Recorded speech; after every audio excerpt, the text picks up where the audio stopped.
Hey Astros fans, welcome to today's edition of Extra Innings, the Astros Fans UK next day recap on Astros ball games. Game 150, Astros 3, Braves 8. Let's get straight into the main talking points from a frustrating defeat in the series finale as we miss out on a sweep with 3 up, 3 down. 3 up, leading off Enyel de los Santos with a mess left on the bases to deal with in the 5th inning after damage had already been sustained at the end of Framber Valdez's outing. EDLS did really well to pick up 3 strikeouts and keep the scoreline still within fighting distance at 2-5 down. De los Santos has been a very useful pickup indeed for our bullpen. Up second, Cam Smith. Blam Smith launched a mammoth 446-foot homer way over left centre field in the 6th to reduce the deficit to 3-5 and briefly reignite thoughts of us getting back into the game. It's been a tough slog in the second half of the season for Cam. Hopefully this can inject some confidence into him for the big games ahead. Up third, Christian Walker. Whilst not necessarily dominating games, Walker has been consistently racking up the hits on this long road trip and was responsible for fighting off a pitch to pick up an RBI hit in the first to give us an early lead.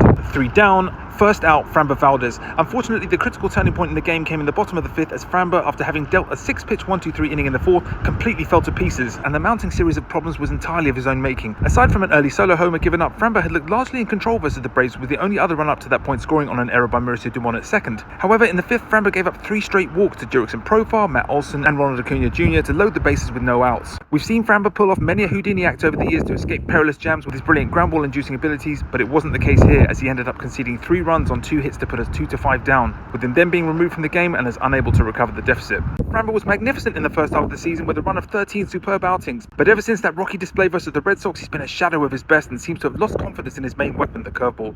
His form is a major problem for us and sadly he's the only one that can resolve it. We need him to. Second out, Stephen Okert. After Smith pulled a run back to make it 3-5, the game was still alive, so it was criminal for Okert to give that run right back to the Braves. It sucked all the air out of our comeback effort and Okert has had a couple of recent outings like this. Third out, Craig Kimbrell. He's been unexpectedly good since joining us, but gave up a 2-run shot in the 7th inning here that put paid to our chances once and for all. A couple of extra points to finish on. Imperfect world. It's probably 2020 hindsight on my part, but I would have liked to see Joe Espada pull Framber after that 3rd straight walk to load the bases in the 5th. And 3, not the magic number. It's been mentioned by Jeff Blum on commentary a few times, but it really does seem to make a big difference to our chances of winning if we can score 4 runs or more. It's still an issue. With the loss, we dropped to 81-69 and fall a game behind the Seattle Mariners into 2nd place in the AL West for the first time since 1st of June. Up next, we face the biggest week of our entire season at home. First up, 3 games versus the Texas Rangers, then 3 games versus the Seattle Mariners. The AL West may well be won or lost right here. That's it for today's Extra Innings, the next day recap. Let me know your takes on the loss and the series win in the comments. Make sure you're following at Astros Fans UK on all platforms, and I'll catch you tomorrow for the next edition of Extra Innings.